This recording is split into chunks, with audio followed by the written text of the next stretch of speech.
سلام جايس كمي ኣለኹም ንሎም ዓንቲ ድማ ኣዝያ መሳጢት ፍቕርን ሓልዮትን ዝመልኣ ኣዝያ ሰሓቢት ናይ ኮርያ ፊልም ሒዘልኩም መጽኢ ዘለኹ ከም ትፈትውዋ ሙሉእ ተስፋ ኣለና ናብታ ፊልም ክሕልፈኩም ፊልምና ክጅምር ከሎ ሓንቲ ኩናንዚን ተባሂላ ትጽዋዕ ኣቑሑት ናብ ዝተፈላለዩ ቦታታት እንዳብጽሐት ደሊቨሪ ትሰርሕ ጓል ንርኢ ሕጂ ድማ ኣቑሑት ንምብጽጻሕ ብሞተር ሳይክል እንዳተጓዓዘት ከላ ብዘይ ሓሰበቶ ኣጋጣሚ ሓንቲ ጽብቕቲ መኪና መጽያ ከይተጋጨዋ እንተኾነ ግን ብጫፍ ንእሽተይ ሃሪማታ ትኸይድ እቲ ነታ መኪና ዝውራ ሰብ ድማ ካብታ መኪና ወሪዱ ክሕግዛ ብዘይ ምፍታኑ ኣዝያ ትሓርቕ ኣብታ ውሽጢ መኪና ዝነበረ ሰብ ክንሪኦ ከለና ድማ ሓደ ሃብታም ሊንግ ዝተባህለ ሰብ ብድሕሪት ኮፍ መበል ናይታ መኪና ኮፍ ኢሉ ብኣውቲስቱ ክውሰድ ከሎ ንርኢ ሊንግ መልክዐኛ ጥራይ ዘይኮነ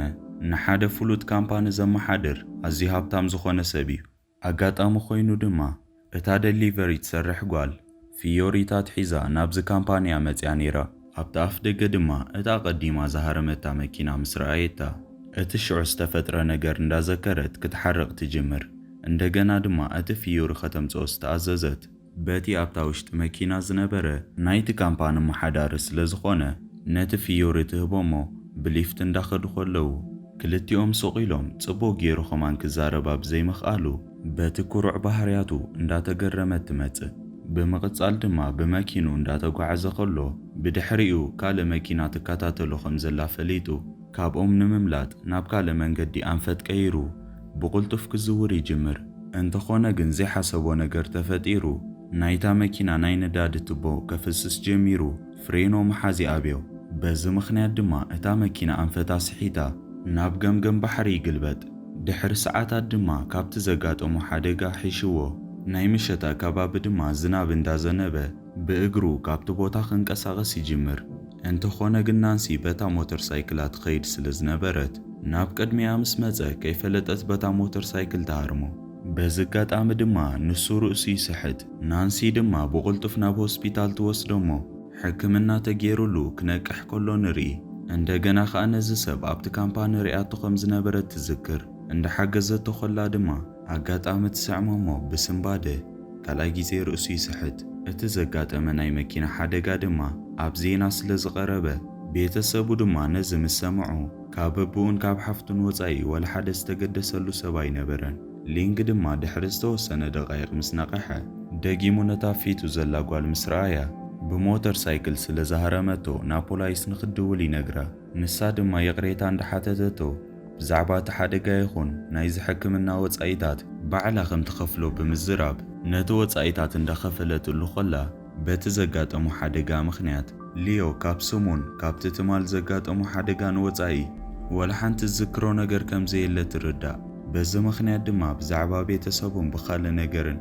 ወላ ሓንቲ ስለ ዘይትፈልጥ ናብ ፖሊስ ደው ኢሉ ቅድሚ ምትሓዙ ናብ ገዛኣ ወሲዳ ንኽትከናኸኖ ትውስን ናታ ሓሳብ ድማ ምስ ኣቕረበትሉ ገዛ ክጽቡቕ ዲሉ ይሓታ እሳ ድማ ፈሊጣ ገዛኣ ጽቡቕ ምዃኑ ነጊራ ወላ እኳ ተወሰደቶ እንተኾነ ግን ኣብኡ ምስ በጽሑ ካብቲ ዝተጸበዮ በንጻሪኡ ኮይኑ ጸኒሕዎ ዝገደደፍቲ ውሽጢ ገዛ ኸማን እቲ ቑሑት ብግቡእ ዝተቐመጠ ዘይኮነስ ዝተባታተነ እዩ ነይሩ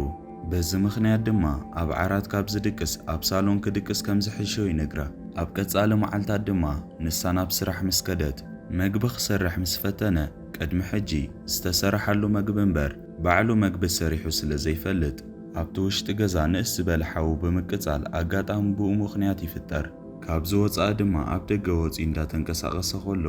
ኣብቲ ጎረቤቶም ሽየጥ ዝነበረ ናይ ጥራሙዝ መስተ ከይፈለጠ ይደፍኦሞ ኣብ መሬት ወዲቑ ይስበር እዚ ኣጋጣሚ ድማ ተወሳኺ ወጻኢታት ከም ተውፅእ ይገብራ ናብ ገዛ ምስ ተመለሱ ድማ ኣብቲ መሬት ንእሽተይ ሓሰኻ ይርኢ እሞ ፈሪሑ ከሃድምን ክውጭጭ ከሎ ንሪኣ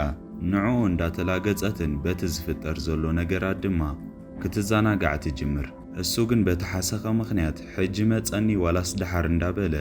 ሙሉእ ምሸት ድቃስ ይስእን ኣብ ቀጻሊ መዓልቲ ድማ ሓሰኻ ዘጥፍእ መድሃኒት ንኽትገዝእ ናብ ሱፐርማርኬት ምስ ከደት ኣብ ገዛ በይኑ ኮፍ ክብል ስለ ዝፈርሐ ደድሕሪኣ ናብኡ ይመጽእ እሳ ድማ ነቲ ሕስር ዝበለ መድሃኒት ክትገዝእ ዋላ እኳ ተሓሰበት ግን ንሱ እቲ ብሉጽ ዝበሃልን ክቡር ዋግኡን ስለ ዝመረጸ ምርድዳእ ይኣብዩ እንተኾነ ግን ብዘይ ዝኾነ ኣማራጺ ንሱ ዝበላ ንኽትገብር ግዴታ እዩ ነይሩ። ብኻልእ ወገን ድማ ኣብቲ ናይ ሊንግ ካምፓኒ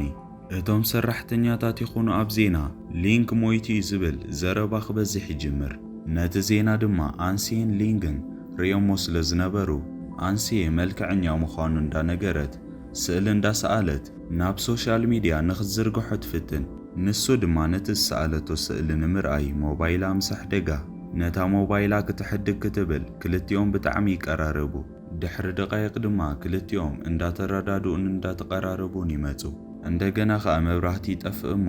ኣብ ጸልማት ኮይና በይና ከይትፈርሕ ኢሉ ብዛዕባ 3 ሰባት ዘዘንቱ ዛንታ ክነግራ ይጅምር እሞ ካብኣቶም እቲ ሓደ ድማ ናይ መዕበይ ህፃናት ቆልዓ ከም ዝኾነ እንዳነገራ እንተኾነ ግን እዚ ታሪኽ ናይ ብሓቂ ናይ ህይወት ታሪኽ እዩ ነይሩ። ነዚ ታሪኽ ድሕሪ ምስማዓ ንሳውን ኣብ መዕበይ ህፃናት ዝዓበየት ከም ዝኾነት ትነግሮ። ሊዮ ድማ ንሳውን ከምኡ ልክዕ ከም ዝተጎደት ምስ ተረድአ ትደልዮ ነገር እንተደኣ ሃልዩ ንዕኡ ንኽትሓቶ ይነግራ። እሳ ግን በንጻሩ መጀመርያ ቅድሚ ኩሉ ንነብሱ ክረድእ ከም ዘለዎ ነጊራቶ ናብ መደቀሲኣ ክፍሊ ተኣቱ። ኣብ ቀጻሊ መዓልቲ ድማ ከምቲ ልሙድ ዘጻልኦም ኣጋጣሚ ይፍጠር እሞ ናይ ስና ብራሽ ብምድርባዩን ኣጋጣሚ ኮይኑ ድማ ኣብ ሽንቲ ቤት ዝነበረ ቦምባ ብምስባሩን እታ ቦምባ ከተፈስስን እቲ ገዛ ድማ ክመልእ ይጅምር። እሱ ድማ ነዚ ማይ ምስ ረኣየ ናይ ቀደም ታሪኹ ትዝ ይብሎ እሞ ህፃን ኮሎ ብሓዊ ምኽንያት ዘጋጠሞ ኣብ ናይ መሕንበሲ ምጥላቕ ሓደጋ ስለ ዘጋጠሞ እዚ ኣጋጣሚ ድማ ከም ዝፈርሕ ይገብሮ። እታ ተቐያቒት ሴኒም ድማ ካብ ስራሕ ምስ መጸት እቲ ገዛ ማይ መሊኡ ምስ ረኣየት ንዕኡ ዓዊላ ክትዛረቦ ትጅምር። እንተኾነ ግን ሽዑ ንሽዑ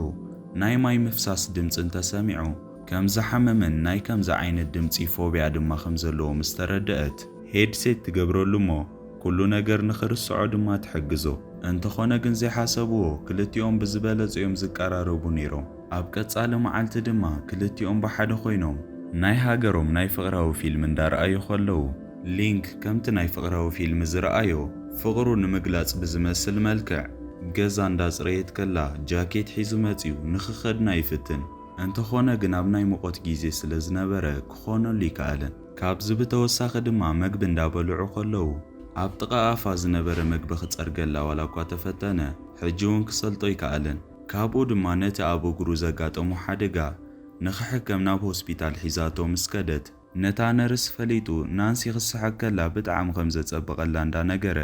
ንናንሲ ከሕፍራ ይፍትን። ናብ ገዝኦም ምስ ተመለሱ ድማ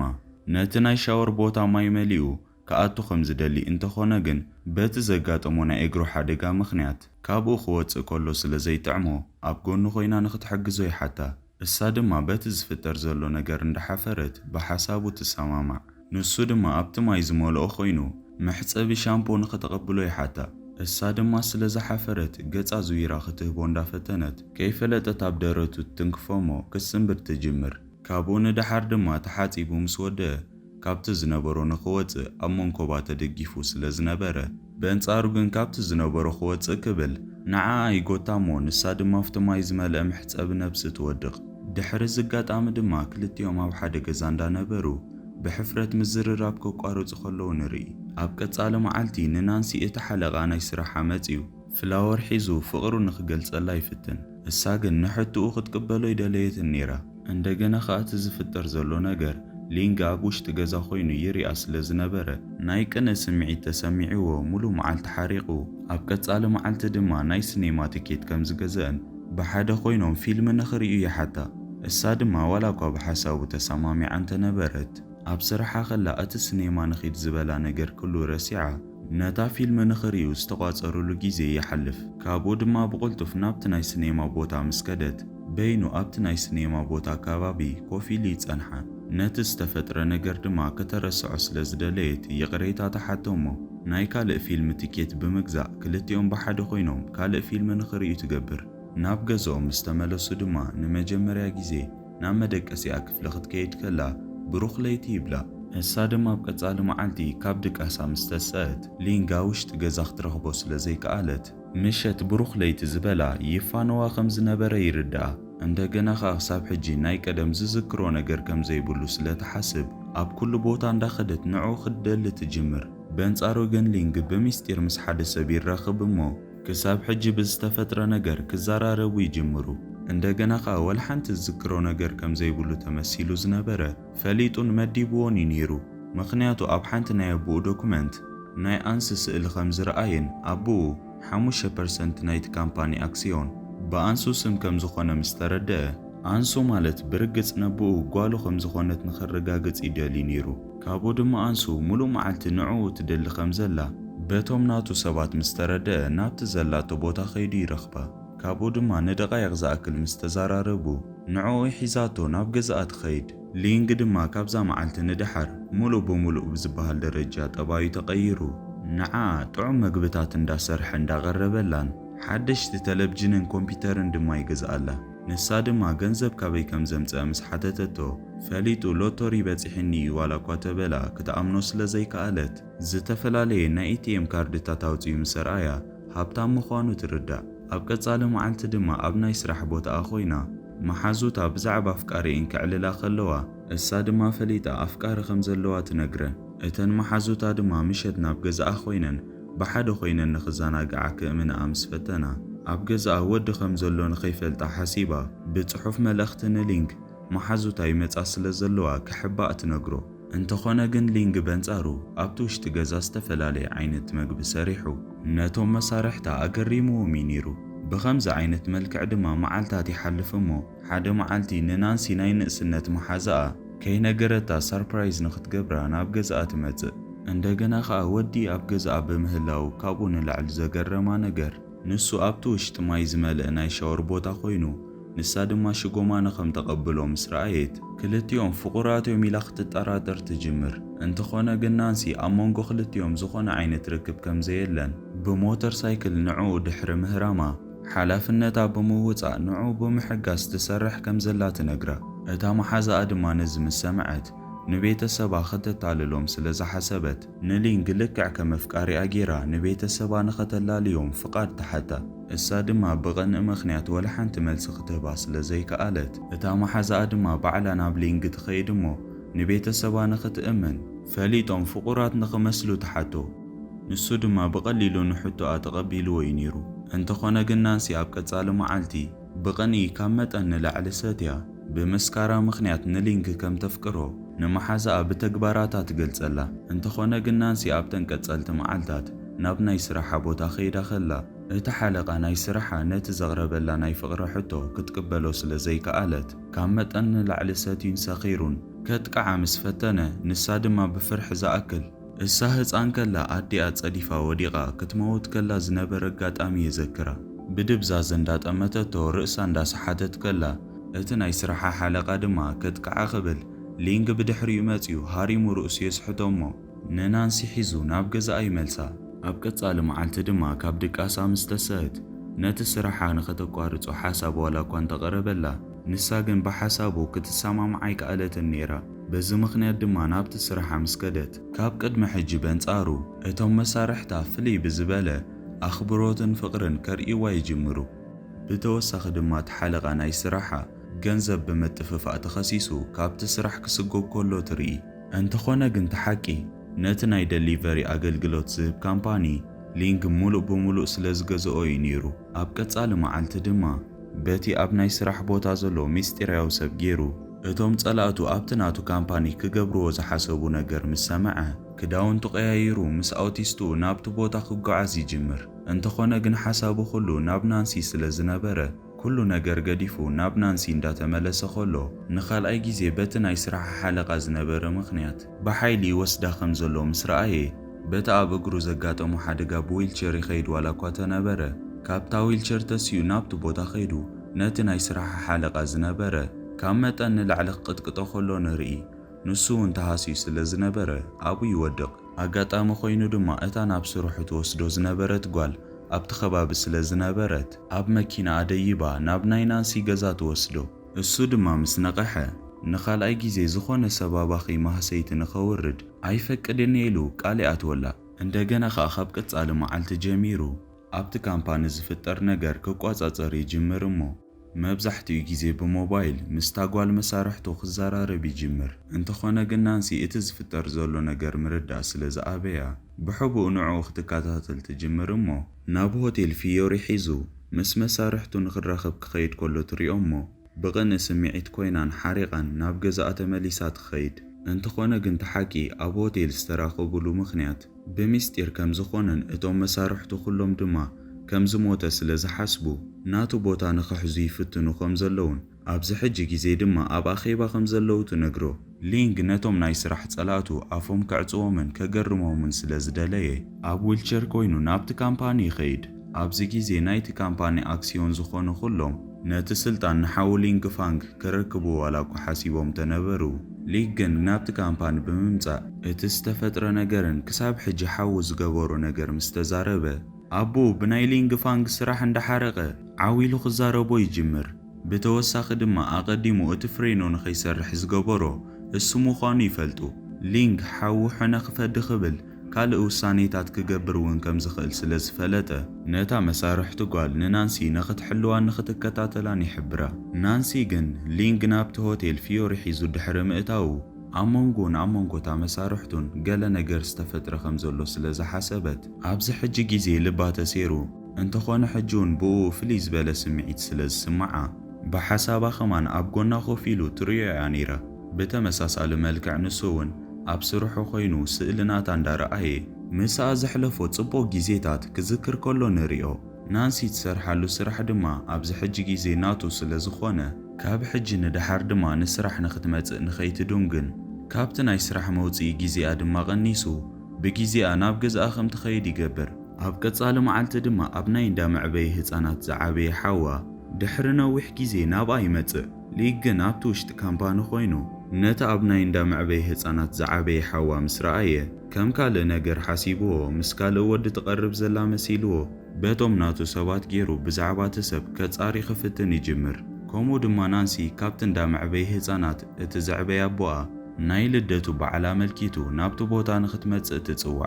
بينا دما ختكيد سلزي دليت قوانشن مستستبهله ابن دامع بيه هصانات زعابي حوا مسو تخيد باكدادنان بملكعن ناي كل سب تخرج سلز وسدت ابت مدب دما حاونو لينك تصويع سلز نبره يري امو يفتوا انتخونا جنابت ناي زعبي ابو مدب زدالو ولا كنت ترقبت ابو اجن بممصا حقوس اينبرن بخال وجن لينك دما اتمس نانسي زلو ودي ابن دامع بيه هصانات زعابي حوا مخون ولا كنت فلته انتخونا جن زخون عينت ناي بيتسب زمدنا سلزي بلوم بحد خون يخول يوميلو حجون ناي كن يسمعيت اي قدفون نيرو اندغنا خا حجي مستحوا خوينا نابت استدالو مدب كم زخدت مسفلته حوا ابت بروجرام سلزركب صقم نخيف الطريلو نابت بوتا يخيد اتحاود ما ابت مساسال جيزي ننانسي نخزراربا نخرداد اندافتن خلو شعو دما لينك مستوم ناتو سبات كوينو نابت استدالو مدب كأت خلو ناي كل سب تخرتي سحب تخيلو دما نام نانسي بمخاد قدم حج خمزي فلتا مولو سومي نقرامو كم بحدش كلالي يفتن نانسي دما بت زقبرو نقر سلز حرغت سلامتو خد قبلي ترفمو ندنسي الوالا كوانت حتتا نساقن بنصارو نوعو اخي سمعت نابحو خيدا مسو خدن نستجمر اتحاو دمان نانسي ناتا بيتسب ناتو بيتسب زلوم ركب كزاري بيجمر امو ناي كلتيوم بيتسب طبق ناي محزن تركب كم زلومن ابو نعا ناي اكسيون بصحيتا اقميطو لا خم زلوني نغرا كابز بتوسخ دما لينك ماننتو بمحبا مساز نبره كابز عبي ابو استوهبا ناي اكسيون بصحيتا كقبلا دلي خمز خونني نغرا دحرز توسن دقائق دما امونغو نانسين امونغو تاويترن بزتا فترة صقم اغاطامي اتا ويتر نانسي ماي تدفق لامو اتبن دامع بيه هصانات زعابي حوان لينغن بحد خوينوم نانسي خكاراخرو لامس فتنو نايت كل سب تخرتي وسدمو اتزعبي ابو اولا كان تخونه سلازي فتوا مستاويتر بزتا فترة صقم نعاخ قايقا يجمر انت خونا جن لينغ نعا بمكلخال نبو اخي ترفه كملسو لي يجمر كابز ندحر دما نابت ناي كدان مغير بوتا خيدا خلا نخلاي جيزي مستاويتر يرخبامو كلتين كباسا يجمرا اتا ويتر دما نانسي رأسا خمت سحت جيرا تهرما دحر دقايق دما لينغ امريتو دي غير خبامو ناب هوسبيتال حيزوا يخيد እሳ ድማ ምስ ነቐሐት ክሳብ ሎሚ ኩሉ ዝዝክሮ ዝነበረ ነገር ዝረስዖ ተመሲሉ ብምጽንሑ ከም ዝሓረቐት ትነግሮ። እሱ ድማ ኣረጋጊኡ ኩሉ ነገር ክረዳእ ኣይፍትን። እንተኾነ ግን ደፊሩ ከም ዘፍቅራ ክነግራ ኣይከኣለን ነይሩ። ካብኡ ንድሓር ድማ ሊንግ ንዝተወሰነ ደቓይቕ ኣብቲ ክፍሊ ገዲፍዋ ካብቲ ሆስፒታል ውፅእ ምስ በለ ካብኡ ንኽትሃድም ሓሲባ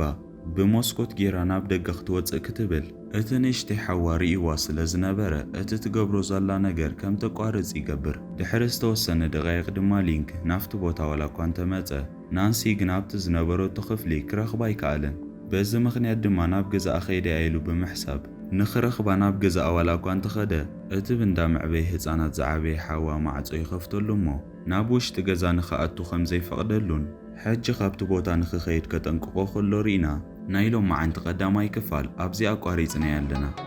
ክቡራት ተኸታተልቲ ከመይ ርኢኩማ? እዛ ፊልም ትህንጥን ኣዝያ መሳጢትን ምዃና ስለ ዝፈልጥ ቀጻሊት ክፋል ካብዚኣ ንውሕ ብዝበለ ቀልጢፈ ሒዘልኩም ክመጽእ እየ። ንስኹም ድማ ነዛ ቪድዮ ላይክ ነዛ ቻነል ድማ ሳብስክራይብ ብምግባር ሞራልኩም ኣይፈለየና። ዝኾነ ሓሳብ ርእይቶ እንተሃሊኩም ድማ ኣብ ኮመንት ክንጽበየኩም ኢና። ብቐጻሊት ክፋል ክሳብ ንራኸብ ሰሰናዩ።